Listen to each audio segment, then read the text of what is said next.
Minutes ago. Great. And just so you folks know, we're recording the call, so we'll be able to post it to the to Moodle. So, well, it's 6 o'clock, and I have started recording. I always forget to record. I hate when I do that, and so I wanted to make sure I had a big Post-it note on my screen that said "Start recording." So, anyways, we're gonna given that we have about an hour tonight, it looks like folks there's a good group of folks coming in. So I want to welcome everybody to our face-to-face virtual course tonight. And it's already week 8 of 9. Can't believe we're already getting ready to land the plane. Summer's flown by. And Dr. Royal and I are excited to be able to have some FaceTime with you.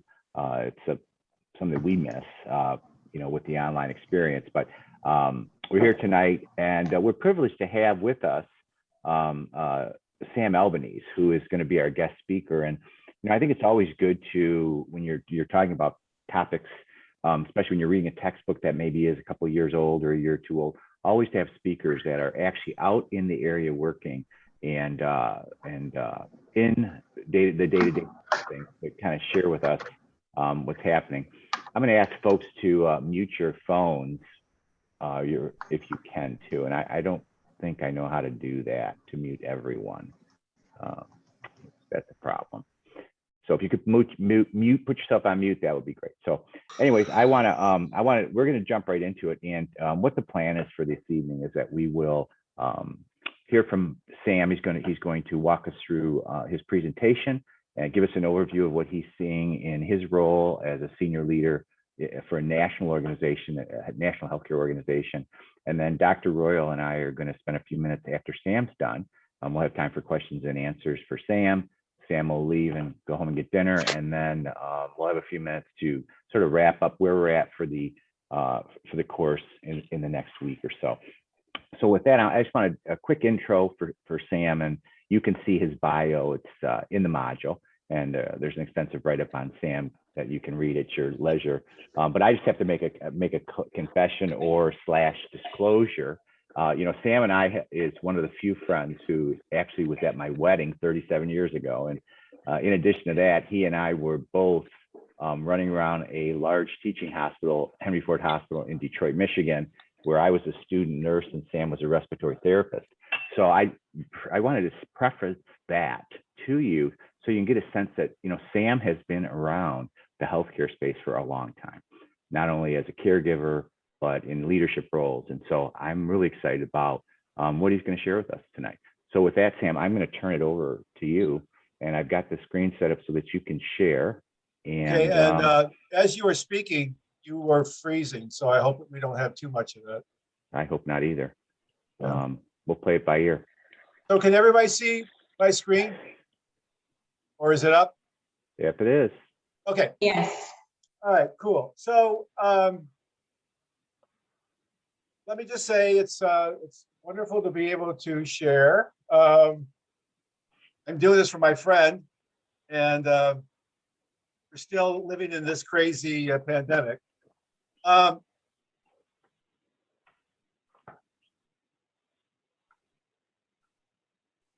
And we'll get into it. And Thomas, I understand from what we talked.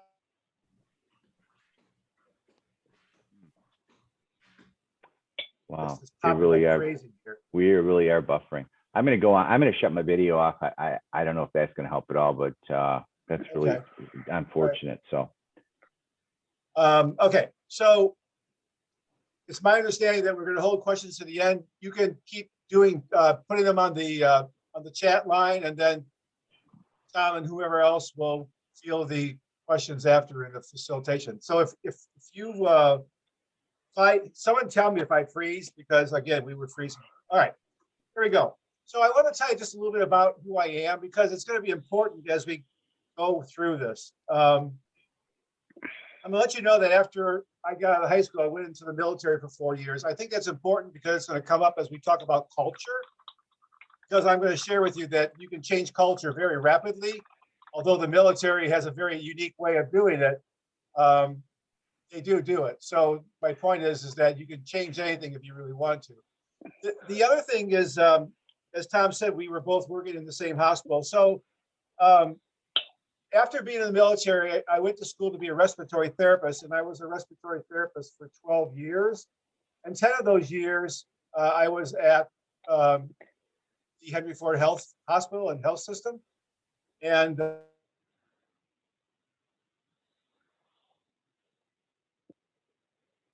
on a second. I'm trying to get this into one.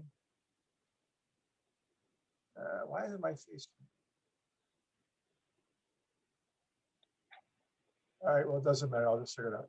And so I worked in a trauma center, a level 1 trauma center, inner city hospital, 1,000 beds, 6,000 employees for 10 of the 12 years. And after those 10 years, I completely left the field. And I left the field because I just couldn't take it anymore. I learned a lot from that whole experience, behaviors and everything in between. And it really changed my perspective. But then I went into human resources and I was able to really, it helped me immensely because I had 12 years of a clinical background and I saw the best of people and the worst of people, just like I'm sure many of you are because you're clinicians. So I just want to let you know a little bit about that.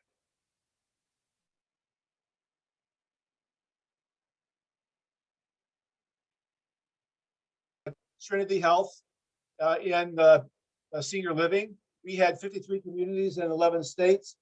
On my 15th year, my boss said, you know, we're going to be reorganizing and you have to make a decision. It's either you or your VP. And I just started laughing and I said, I'm not staying anymore. This is ridiculous. So I said, because he gave me a choice, it's either my VP or me.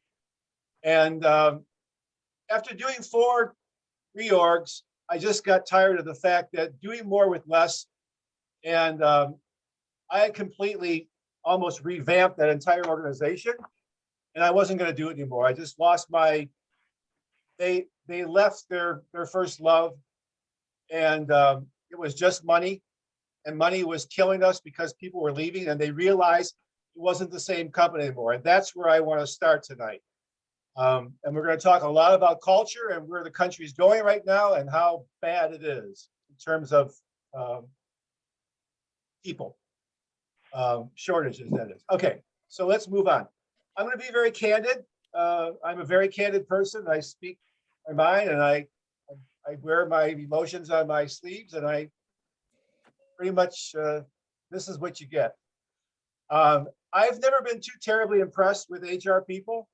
I know a lot of HR people and I think they're really good, but I've also known there's about 3 levels out there. Now there's recruiting and there's comp and benefits and employee relations and OD, organizational development, and a host of different things.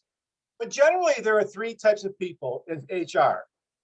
And I call level 1 the cakes and cookies. Cakes and cookies are, they just want to do nice things and they want to have parties and they're the first to want to really make it happen and they're all fun. And but there's a disconnect there. So that's the first level. The second level, they really know their trade. They're great with their ideas. They have a significant background. They're smart. They have the answers. The biggest problem is they're not aligned with the operational needs and they don't do timely execution. So let me give you an example. So let's just say that we're in a hospital and the HR is supposed to be rolling out some training. Well, the training is going to be great. The slides are going to be great. The whole experience is going to be great. The problem is they don't realize that people are working and they have jobs and they schedule these things at crazy times. It may even be that you're getting ready for state surveys and there's a total disconnect. So again, they have a great line.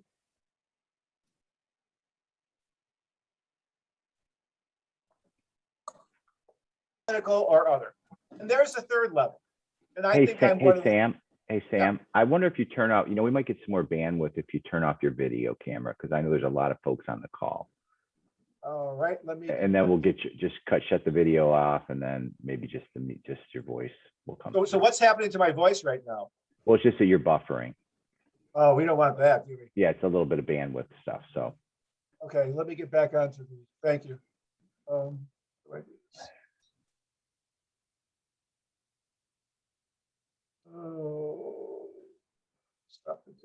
Okay, let's see if that's better. It may be my VPN, so you may have to stop me again. Is this better? Is this better? Yes, Couldn't hear me. yes. Okay. I had you. I had to get off mute. So Okay, guys, let's come together. All right. So the third one is they identify key business needs by collecting data. They're big on analytics. They're big on getting feedback. Feedback is really important, no matter whether you're in HR or anyone else. Anybody making decisions for a business, no matter what department they're in, no matter what division they're in, no matter what they're going to do, you need feedback. You need group focus groups. You need surveys. You need to make sure you're doing the right thing, because let's face it, there's not a plethora of money out there, right? Everybody's got tight budgets. Unless of course, you're working for the government, then you got plenty of money. It's a new experience in this town because I'm in Maryland and DC. It's like, boy, do they have cash. All right. And then continuously improving the model, right? You're tracking it. Once you do it, how are we doing? And how do you know? Because you're actually tracking it. All right, the next one is we're going to talk about the workforce DNA. This is really important. And this is where a lot of companies really miss it and a lot of companies really do very well. You guys know this. I'm not saying anything that you don't already know. I'm just bundling it together and giving you the message. So we're talking about values and culture. Values and culture make or break a company. It's very easy to have complete turnover with employees. And when you find out why they turned over, undoubtedly, you're going to get all these kind of just things going on related to what they didn't like. And if you translate that, it's actually what they're saying is that they didn't like how they were being treated. They didn't like the process. They didn't like how assignments were given, how raises were given, how performance evaluations were given, that people weren't kind, blah, blah, blah, blah, blah, blah, blah. But they're pretty much telling the truth. So the workforce DNA, the reason why I have it like this is that this is kind of like the how it plays out. So every company, for the most part, I can't say every one of them, but I'm imagine that almost every company has values and culture. A lot of companies put them on their walls. If you go into the head of if you go into the beginning of the foray, the reception area, you're going to see something about who we are. Now that catches on over time, right? So undoubtedly, they're going to be talking about who they are and why they're in business, and they have marketing, and the marketing talks about how great they are, and we're this and we're that. Okay, so in the brand message, it talks about who we are. When people are then recruiting, whether it's an HR person or a department, let's face it, they're selling the company, right? And just like any salesperson, you get a line. And as you get older, you realize when you're really young, you'll pretty much buy anything. You believe everything or almost everything. But as you get older, you start to ask questions, and you start to do some research, and you start to compare different companies and different products, because you've learned that there's a sense of don't believe everything people say, and make sure that you're getting it right because you've done your homework. So you're selling the message. When people come on board, generally they're very happy, right? They just got a new job. Maybe they got they got a higher salary. And there's just an excitement, especially if a recruiter calls you and says, hey, I got this job for you. You're just the right person. That really does a lot for a person. They go, yeah. And so they're all for it. But then the reality hits in, and it may take a day, it may take 30 days, it may take 6 months, it may take a year, but sooner or later, they're going to have what I believe is the aha moment. And the reality is that either they're going to stay or they're going to leave, depending on what their need is for that job. So how flexible they are and how demanding they are in terms of what other jobs they can get. But the reality is that pretty much in the first 90 days to 6 months, they're going to make a decision. Is this the company I thought it was going to be, or do I need to leave? And quite frankly, employers should be doing the same thing. Is this the person I thought I was going to get, or do I have the wrong person? Okay, the next one is, I just want to compare good companies and bad companies. Now, I pulled this yesterday off the internet. I don't know if these companies are good or bad, but this was 2021, the worst companies. Whether they are or not, I don't know. But I just wanted to point out the fact, obviously we all know bad companies, and we make our decisions on what is bad based upon our own definition of what we believe is what our standards are. And then we have places like Starbucks. Now, I really like Starbucks. I like coffee. I don't want flavored coffee. I don't want dessert coffee. I just want coffee. And I like the fact that I can get something that's very consistent. And what I like the fact about it is that for the most part, that people are very happy, that you can tell that they're aggressive. They've probably been drinking too much of their own product and they really enjoy what they're doing. Now, I'm sure there's some people that don't do very well and okay. But you know, when you're going to go work for Starbucks, they really say up front that people, when people come through those doors, you're supposed to give them the experience. Now, if you think about that, how important coffee is in our lives, and you think about how predominant it is, where you've got everybody from elderly people to very young people holding these cups. That's kind of a status symbol, and they're really on the cutting edge of status, right? I mean, they weren't the first, but they do it very well. And so when they say we want people to have a great experience, you can see that when you go in. So again, that's their culture. How are you doing, Tom? Time you're about 15 minutes. Okay, shaping our organizational culture. This is really important. And I'm saying that you can shape culture within 2 to 3 years. Now, people will say it takes longer, but I say it doesn't. But there are some things that you have to do to actually shape that culture. And let me go to this real fast. So, no, I won't. Okay. So, in culture, there is one thing in terms of success. What is that? A company where all employees are valued for the talents and services they provide, and are fully engaged and are treated with dignity and respect by all. I would argue that if you at least do that, and all of your leaders are doing that, and everybody understands this is who we are, this is what we're going to be, I think you're off to a really great start. And quite frankly, if you keep it up, you're going to be on the 90th percentile of that. I put this in here because this is really important to me.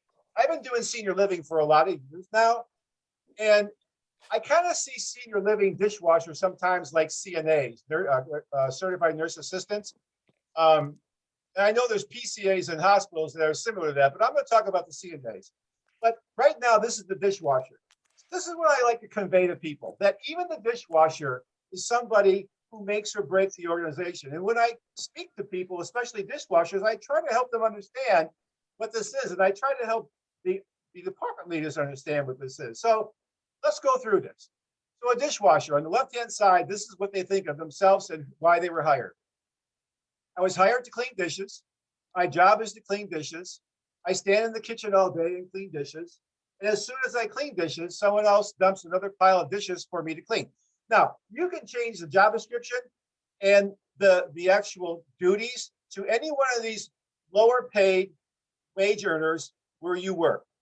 Now, the opposite side.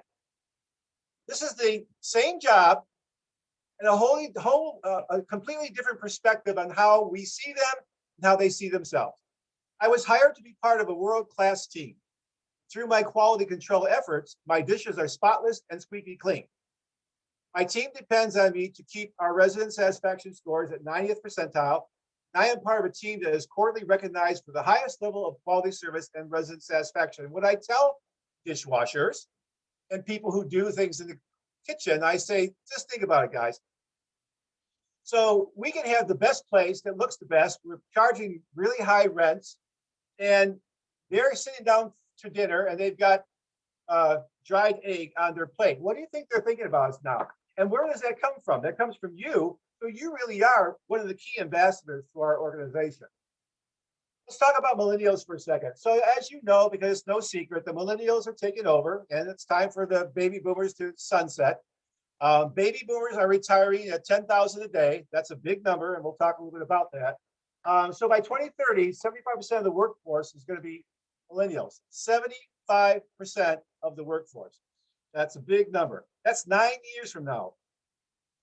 So what do millennials want? Because we really have to keep this in mind and try our best to make it happen. Because with 75% of the workforce, they're going to call the shots. They want flexible work arrangements. They want to participate in the discussion. That's huge for them. They want to be part of this solution. They are very educated. They know how to navigate the internet. They know how to make decisions. They're very tuned in. They want more time with their managers, probably at a time when managers want to give less time, because they're so busy, and we'll talk about that. Millennials want to know why. It's not just a matter of doing, they want to know why. Fast career progression, and they want a social work environment. So the DNA of your organization is a kind of a nutshell, 100% leadership commitment. Now, you all know that, but the reality is I've found very few companies over the years and organizations that really put forth a constant deliverance of this is who we are as leaders, and we're not going to deviate from that. So the vision and the values, it's embedded in your hiring practices, your policies, and your expectations. This is the kind of stuff that gets you to 2 to 3 years into a new culture, because everything that you're doing, every decision that you make to hire, it has to fit that template, or frankly, they shouldn't be hired. The expectations, regular communication, that means walking around by doing, asking people how they're doing, how's your family, and what's going on. Visual presence, rewards and recognition. There's the millennials again. Constant surveys to see how we're doing. We survey each year, and I've been doing surveys since the early 2004-ish, and continuous quality improvement. Okay, so I want to speak to you a little bit about this, and you may want to kind of touch on this after if you want to do some questions and answers. I think this is one of the big things going on in our country right now. Now, I only put a few up here who are doing it: Adobe, Cisco, Accenture, Deloitte, Cigna. But I'll tell you right now, we're in a sea change right now to get rid of regular performance evaluations. And I was in the process of dumping ours when COVID came and we had to stop everything, because the new process would be one-on-one meetings with your boss, your immediate supervisor, regularly. Now, I know that some people do quarterly evaluations or maybe 2 times a year, but I'm saying regular one-on-one meetings. And a little bit about performance evaluations, because this is important. Remember, we're going into the 75% of the workforce is going to be millennials. They are going to want to be part of the solution. They are going to want to know how much are they part of the team. I have a 20-60-20 here. 20-60-20 is my rule. There's always a 20. Okay, so the numbers can shift. It's not really 20-60-20, but it's something. In every organization, it's kind of ballpark like this. But 60%, this is your meat and potatoes people. These are the people that do a very good job. They're not looking necessarily for promotion, but they love the company. They love their work. And quite frankly, they meet, MEETS, they meet, they get a meet on their performance evaluation. Now, a lot of people don't like the fact that it's a meet. They want higher, but when you look at a meet is you're doing your job. So if you're doing your job of your job description, why would you give somebody anything less than a top performance? You're telling that person that's their job. They're doing their job. And then we have companies, you may know some, because I do, that they have a 3% to 5%, and they want to slice and dice the 3 to 5%. But they're doing their job, and they have a great attitude. Now, the 20% in green, that's the highly engaged. They want to keep moving up the ladder, and they are going to do anything. The bottom is the fully disengaged, and they want out. So Marcus Buckingham is not the only one, but he has a big stake in this in terms of changing performance evaluations. And he wrote First Break All the Rules and Stand Out, and then many other books as well. In fact, he used to work for Gallup. There's an article in Harvard Business Review that he wrote, but he's written a lot of different articles on that. But if you want to check out that one, you can. So what is the difference? Well, performance reviews do not motivate employees. They don't. I've never liked performance evaluations. I hate giving them, and I hate receiving them. They don't motivate me, maybe for a day or so. And then when you get these objectives, I would be hard pressed to say that people really focus regularly on these objectives. And quite frankly, when managers are doing evaluations, because I've seen plenty of them before, being an HR person, they're taking a window of time. You're not following this person all day. They don't know necessarily what they're doing if it's a big organization. And so they're just kind of summarizing some things that they know. So performance evaluations are not meaningful.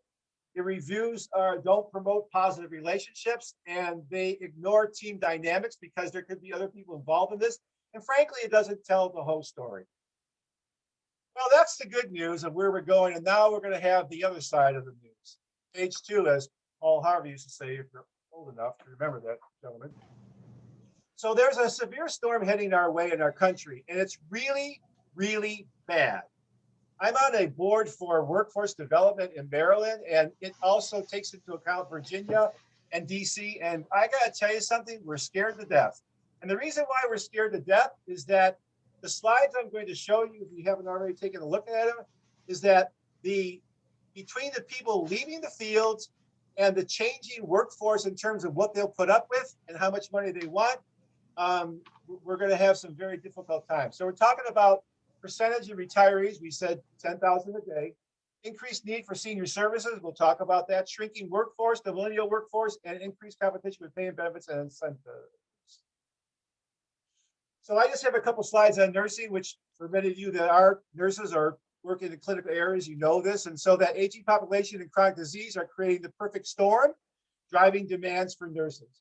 Primary drive force is looming. Crisis is the aging of the baby boomer generation. Today, there are more Americans over the age of 65 than at any other time. Between 2010 and 2030, the population of senior citizens will increase by 75% to 69 million, meaning 1 in 5 Americans will be a senior citizen. In 2050, an estimated 88.5 million people in the US will be 65 and older. That is staggering. And then the second one talks about how many nurses that we're going to need and the shortfall that's coming up. And you guys know all this.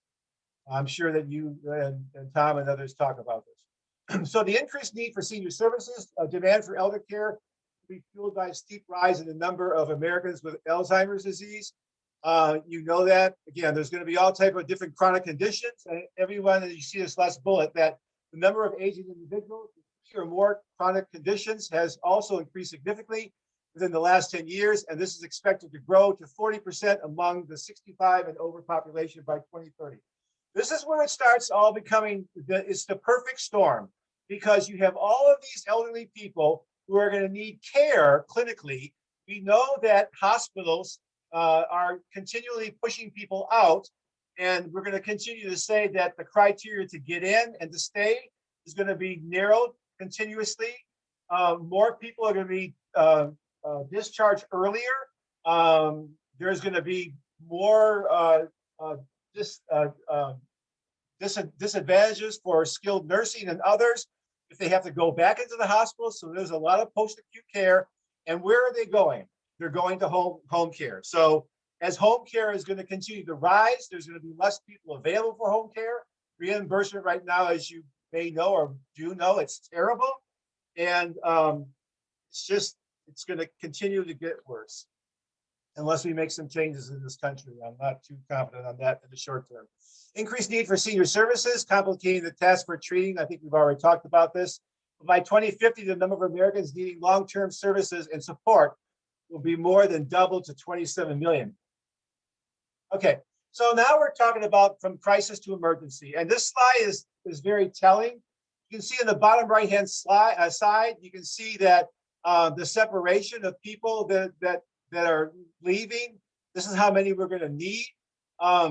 This is bad news bears, because again, these are very low paid jobs. I think what the country is doing right now is that through a series of things that they're doing within the country, we can get into it, but there are some things they're doing. I believe they're trying to make a statement that they're forcing companies to pay more, including clinical providers. But you can see in terms of the left side, the green one, that direct care workers is going to be enormous in terms of from up till 2028. So this is bad news, big time. The shrinking workforce, the labor force is not keeping up, as much as 1 in 4 Americans will be at least 65 by year 2060. During the same time period, the number of adults 18 to 64 will increase by 14%. You can see that in the second one, there's 32 workers right now for every adult age 85 and over. By 2050, there's going to be 12. Guys, we're in trouble. Rising percentage of retirees, we just talked about that. In the supply and demand, there's a lot going on. You can see right here in terms of a percent change in these different areas. And we're not even talking about nursing, right? Nursing has their own shortages. So the bottom line, you know this already, clinical life going forward is going to be even more difficult for the people that work in clinical areas, regardless of whether in acute, post-acute, or any other type of step down. The Kindred, who has rehab centers, about 3 years ago, they sold off their rehab centers. They have about 2,300, and they sold them all because they know that this is a lose-lose. People who have skilled nursing facilities, they lose a lot of money. As a matter of fact, this last year we lost about $20 million in our skilled nursing. We have very small skilled nursing facilities. All right, so the war on talent, I'm almost winding down, and then I'll turn it over to you guys. This is where it's getting, the perfect storm is here. I think about it. You have somebody who's making anywhere from $10.50 to $15 an hour. $10.50 is pretty much what home care people make, up to $15, maybe up to $20 an hour for skilled nursing assistants.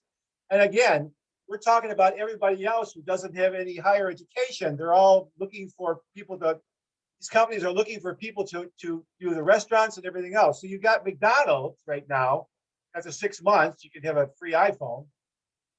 And while I was in California visiting my daughter, these signs are everywhere in every state, but this was $600 signing retention bonus and a $50 gift card just for doing an interview. So again, those who can afford it are going to apply the money. Others who can't, maybe the not-for-profits, we're really in trouble.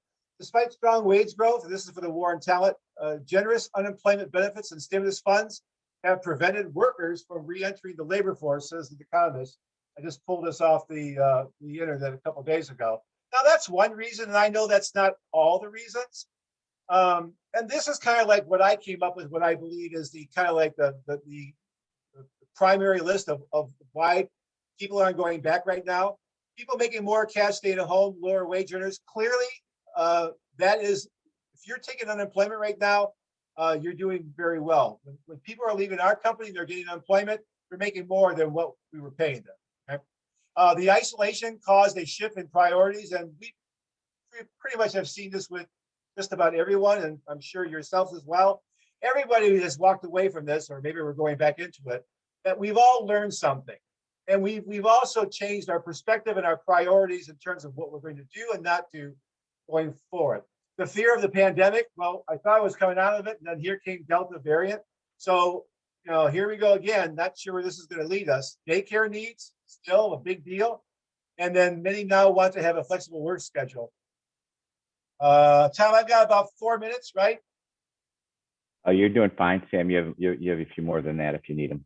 Okay, so the war on talent, I just pulled these a couple of days ago. So this is fresh off the press. These are, roll this up, and I want to see it. My eyes are older. Nearly 3/4 of nursing homes and more than half of the assisted living communities say facilities overall workforce situations has gotten worse compared to 2020. All right, so it says that compared to 2020, would you say the organization's overall workforce situation has generally gotten better or worse? You can see a total of 73% said either somewhat worse or much worse. Oh, that's a big deal. Right now, I got to do this again. Sorry, guys. The next one, remote work becoming an important employee benefit. Clearly is what's happening now is people do not want to go back into the buildings. I know a lot of companies that have sold off buildings. They just revamped their whole company. They figured, hey, I still make money and I didn't need the overhead expense for space. So why not keep doing it? So there's going to be a huge shift in terms of how we do work going forward, not for everybody, but for a lot. The war on talent, you can see that we talk about the millennials. Millennials are the largest generation in the workforce, and 1 in 3 say they are planning to look for a new job with a different employer once the pandemic is over. And no longer is an issue compared to a quarter of a generation, Gen Xers, and only 10% of the boomers.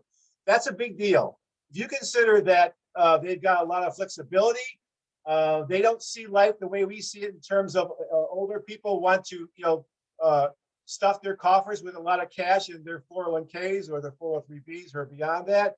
That's not younger generations. They have a completely different way of looking at it. And this pandemic has pretty much confirmed what they believe. This is scary stuff. Returning to future work sites, you can see this, that my company is going through a lot of changes beyond adjusting to the pandemic, big time. And that is it. Shall we go back on video?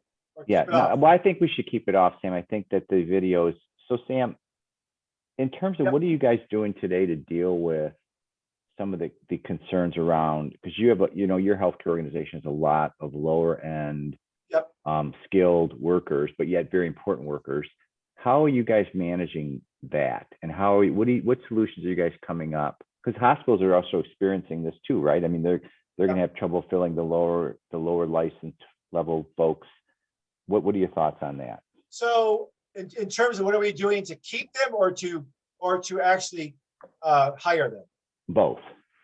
Well, I've only been here for 3 years, and one of the years was the pandemic. So I am a little bit skewed from this end, but I can tell you from my last company, for all the locations that we had, we spent a lot of time and energy in creating relationships with schools.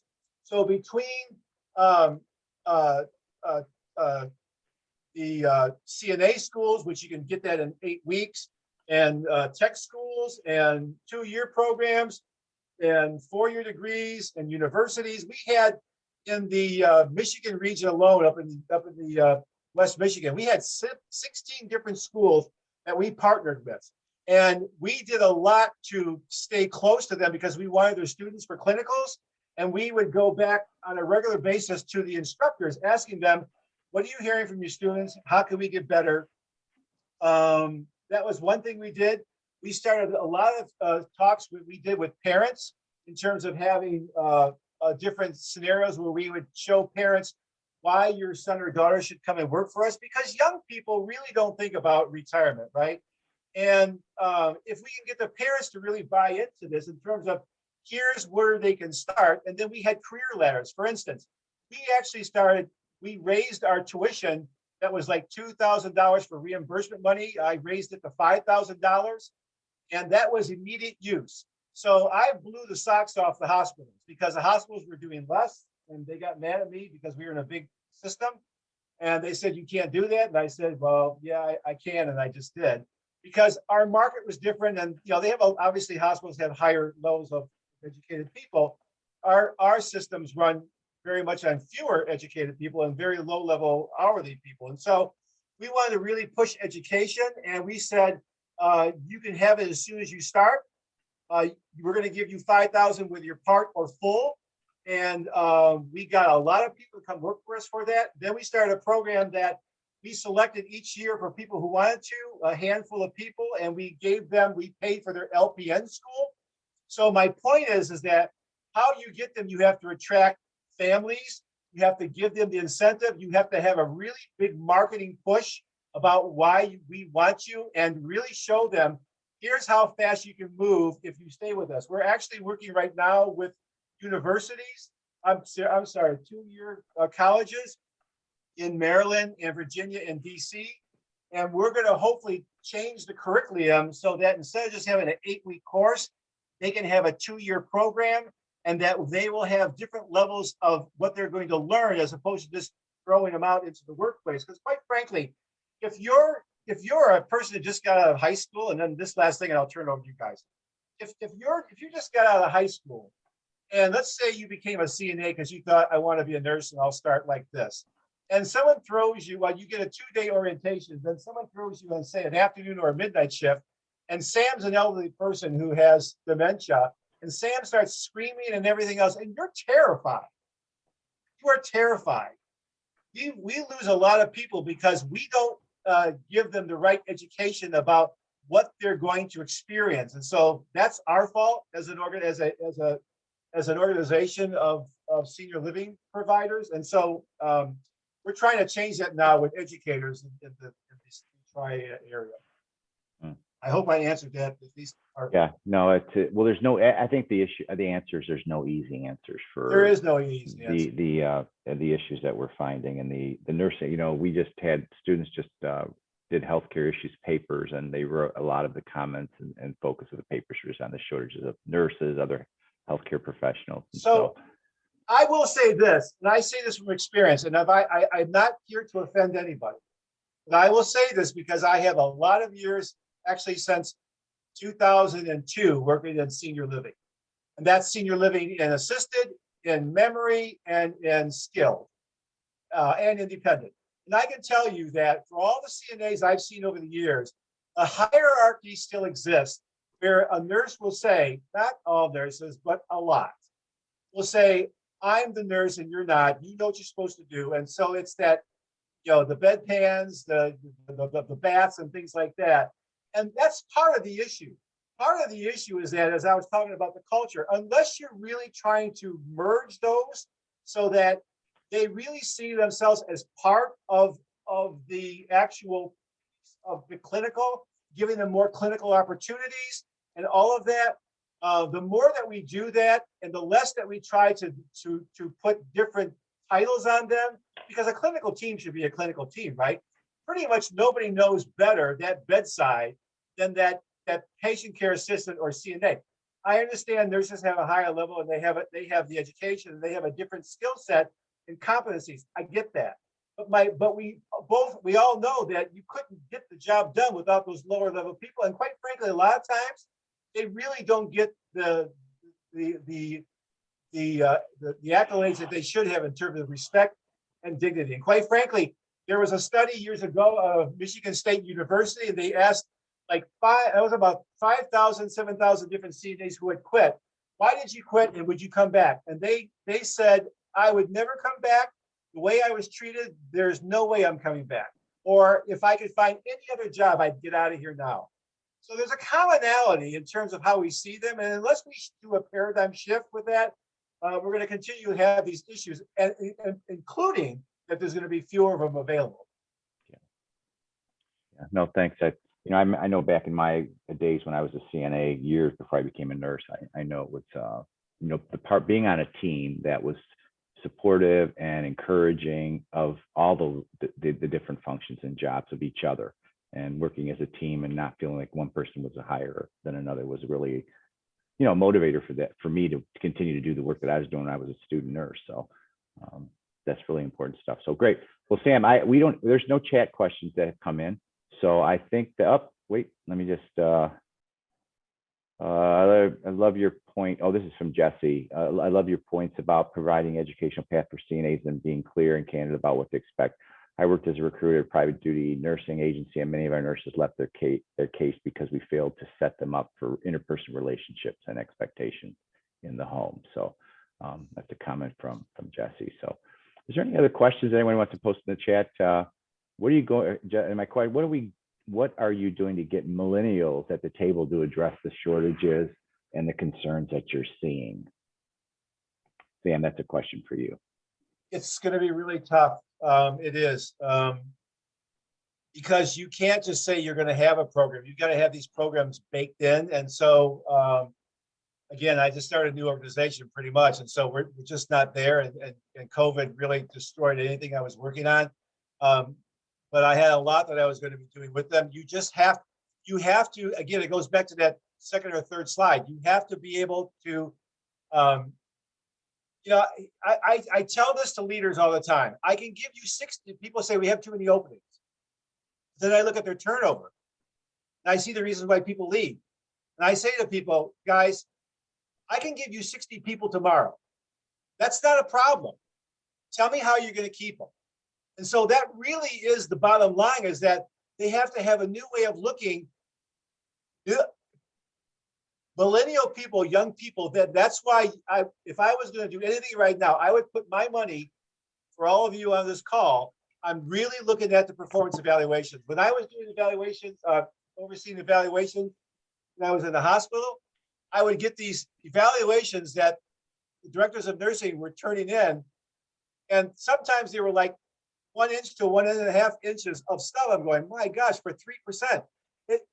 This is a new day. People are not going to put up with this. And so finding better ways of rewarding them and finding out regularly how they're doing and doing it in a team-based way, and just giving the thanks and having high respect and dignity and getting their friends to get their friends to come and work.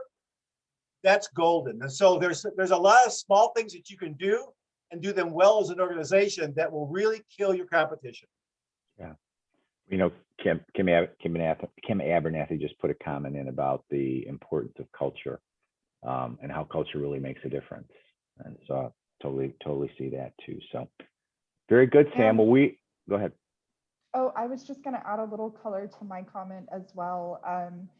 As a recruiter, I always said, hiring is a gas in the tank exercise, right? So if you are always waiting until the need is open to start recruiting, you're going to be broken down on the side of the road more often than not. Yes. And so I think you're right about putting those development programs in place early and spreading that culture. And I'll say I am at an organization that seems to be moving away from performance evals as well. And it changes the perception of the individual employee in their relationship with their manager, that it's not just a one-year check-in. But I think also there are a lot of millennials that are kind of elder millennials in the workforce that are ready to, maybe they have, shown some commitment to an organization and they're ready for that seat at the table. And they probably, like you said, they're very plugged in. And so they probably have some ideas to share. And that may be part of the solution in closing some of those gaps that we're seeing. That's great. Yeah. Yeah. Thomas, there's one more thing I want to say that brings a lot of value. And I think if you do this, you're going to see, if your company or your group commits to this, you're going to see huge change in value. And it's a simple one. So for those of you who do employee opinion surveys, we still do them every year, and I've been doing it every year for a lot of years. What I've done for a lot of years is the following, and I'm telling you it works. So let's just say that all of you work for me, and you've done your evaluation on me. I used to do Gallup, and now we do Great Place to Work surveys. So my survey comes back. This is what I tell people to do, and we really kind of demand it. You sit down with all your employees and you show them your results. So all the warts have to show. You show them your results, and this is what you say. Guys, I want to get better, and I want you to select the top 2 or 3 things that you want to see me improve this year. And this is going to be what you want. It's not what I want, because if I do it or I'm getting better at it, I would expect my scores to get better. And I tell them for the rest of the year, if the employees see that and they say, Sam, you see what you just did? That's exactly what we were saying before. This is what we wanted you to work on. And then conversely, the manager says on a regular basis, guys, how am I doing with this? Now, like anything else, if you have that, if you never talk to your employee and it's time to sit down with the evaluation, they're going to be shocked.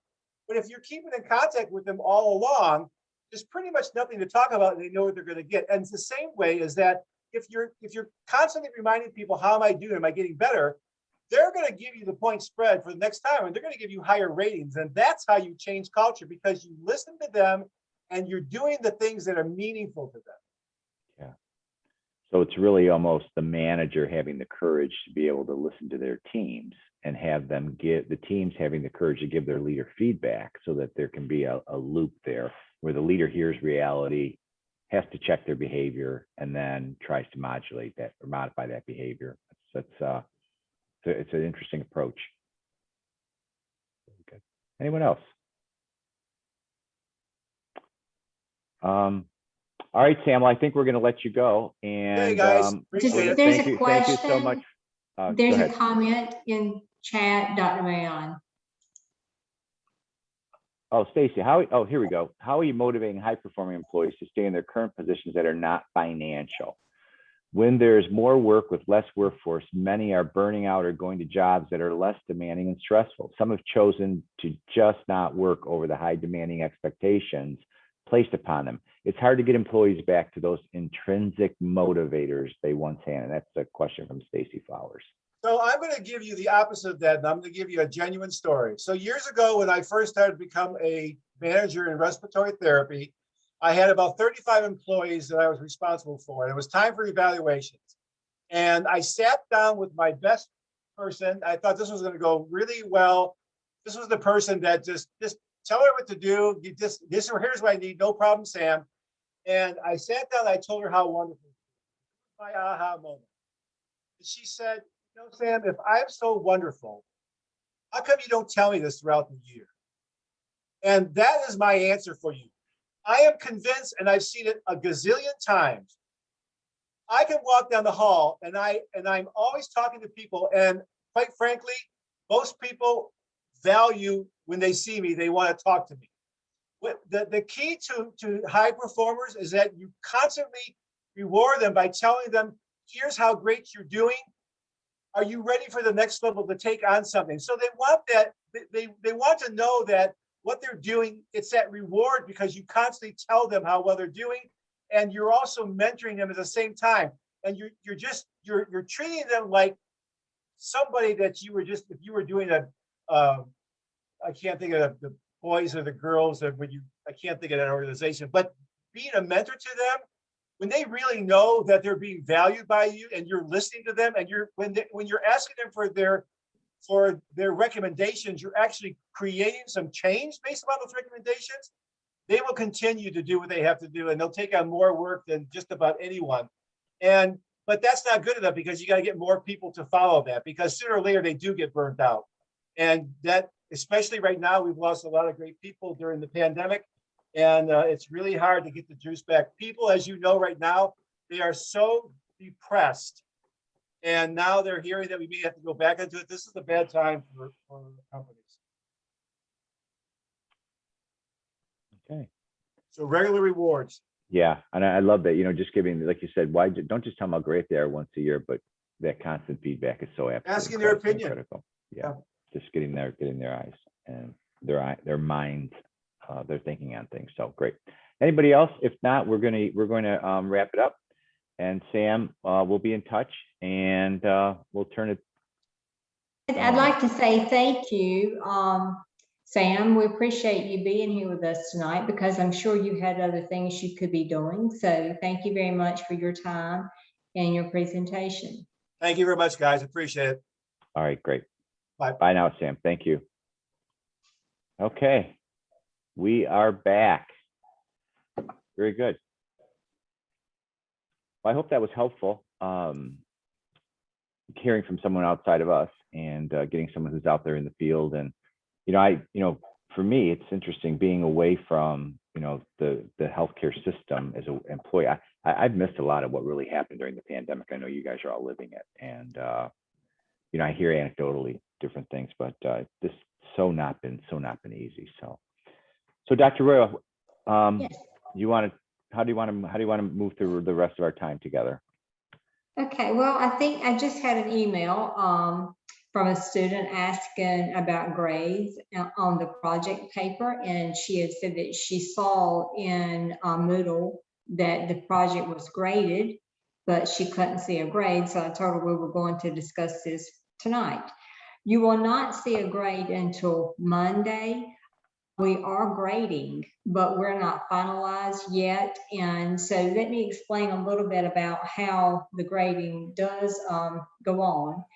As you probably know, we divide the papers. I grade 5 and Dr. Marion grades 5.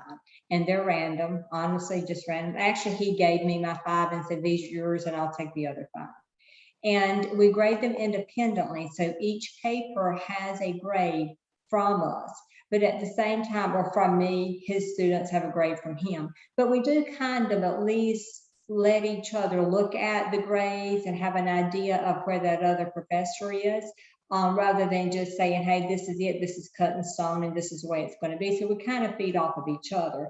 So please understand that as well, that we both have, I've not read every one of the papers that he has, and he's not read every one of mine at all, but we kind of glance at them and see what they look like, so that you're getting the benefit of both of us reviewing the papers, and it's not just one-sided.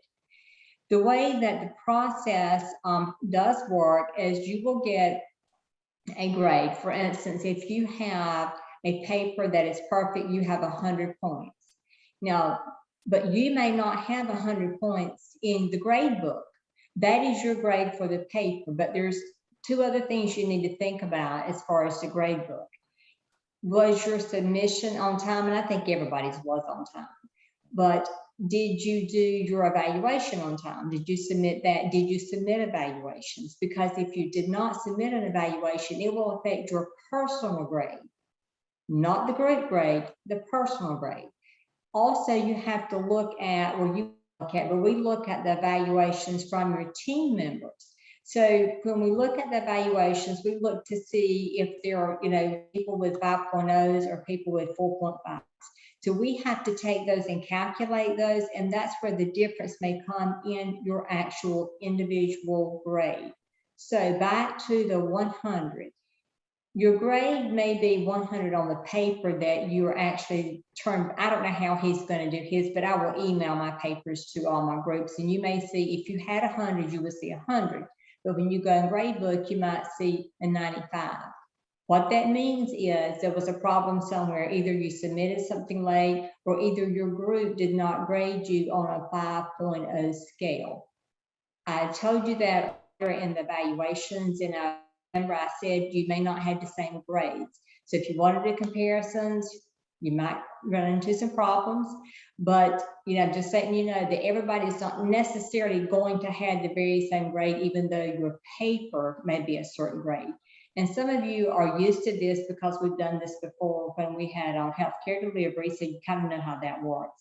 But that way, we just don't want everybody emailing us and saying, my paper says 100, but I have 98. What happened to my 2 points? We're trying to make sure this is all clear tonight so you understand that. Okay.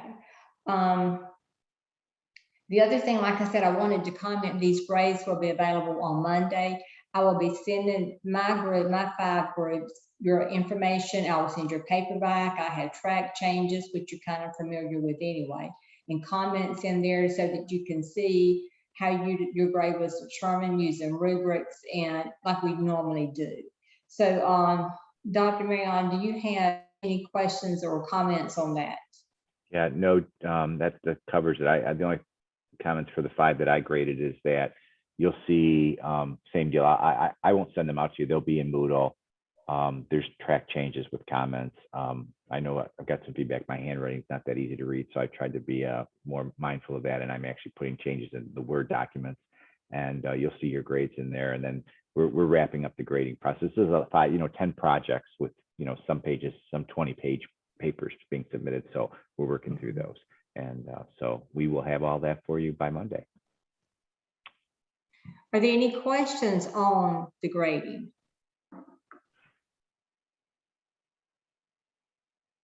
Nobody? Okay, the other thing I want to take just a couple of minutes on, since most of you are here tonight, most of you are residency students as well. So while I have you here, do you have any questions on that? Because next week is your last day for that. I think it's Thursday, the 5th is the last day that all your documents have to be in place.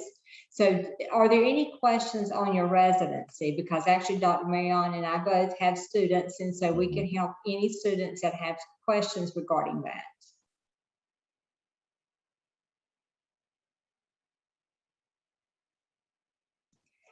Everybody's doing great. So apparently everything is going to be wonderful for the next week. Because nobody has any questions. I think people are ready to be done for the semester. Yes. And try to get a couple weeks off and breathe before we get right back into it. Like Stacy just said, we are tired. I know you are. So. Yes, we understand. We are too. We're ready for a break as well. It's been a tough semester. It's been good, but it is hard when you have to cram so much work into 9 weeks, and then we're teaching this course together, and I'm teaching 2 other courses in addition to the other activities. So it's been very challenging for both of us. So we appreciate that as well. Yes. Other comments? Dr. Raw, this portion, I had a question. Are we doing face-to-face in the fall? No, we're not allowed to come back on your campus, and we are positive until after the end of this year. Yeah. HCSC will not allow us back, so there's no way that we can do face-to-face. Yeah. And we are not sure what's going to happen after that, but we have been told by corporate that we can't go back until after 1st of December. Yeah. At least, and I don't know, I can predict after that date. Okay, thank you. Oh my goodness, somebody has a baby watching us. Katie, you should put your camera on. Oh, yeah. Look at that, look at Samuel. He is so adorable and he is growing so fast, Katie. He's been really enjoying the videos, so. Say hi. Samuel? And you know, he does not care about any of this. No. But he's been very engaged. This high-pitched voice, that's what it is. Oh, there's Aw. another, there's Stacy's man. Okay, there we go. We got a kid's show. Oh, I I love don't it. see that one. You got to move Stacy's to get to the Stacy's screen. Stacy, I don't see it. Okay, hold on. You got to move the 2 to 2. Okay, now, There we go. okay, oh yes, hey, look at him. He is grown too. My goodness, all these, well, they're not babies anymore. Fantastic. We appreciate you showing your kids off. Super. I think there's one more chat. Let's see. Thank you for the clarification. Okay. Any other questions at all that you guys have? Okay. Yes, Jesse, it is a good reason to come to class. Thank you for sharing your families with us. That is super nice. We appreciate that. All right. Well, we're top of the hour, 7 o'clock. We tried to make a commitment to 1 hour, so I think we're ready to wrap up. Unless there's anything else. Dr. Roy, are we good to go? Someone Okay. else has a question. All right, great. Well, everyone have a great rest of the week. And if we don't see you until the fall, great time off, great break, get lots of rest and get recharged. And we'll be back at it on August 23rd. Take care. All right, thank you.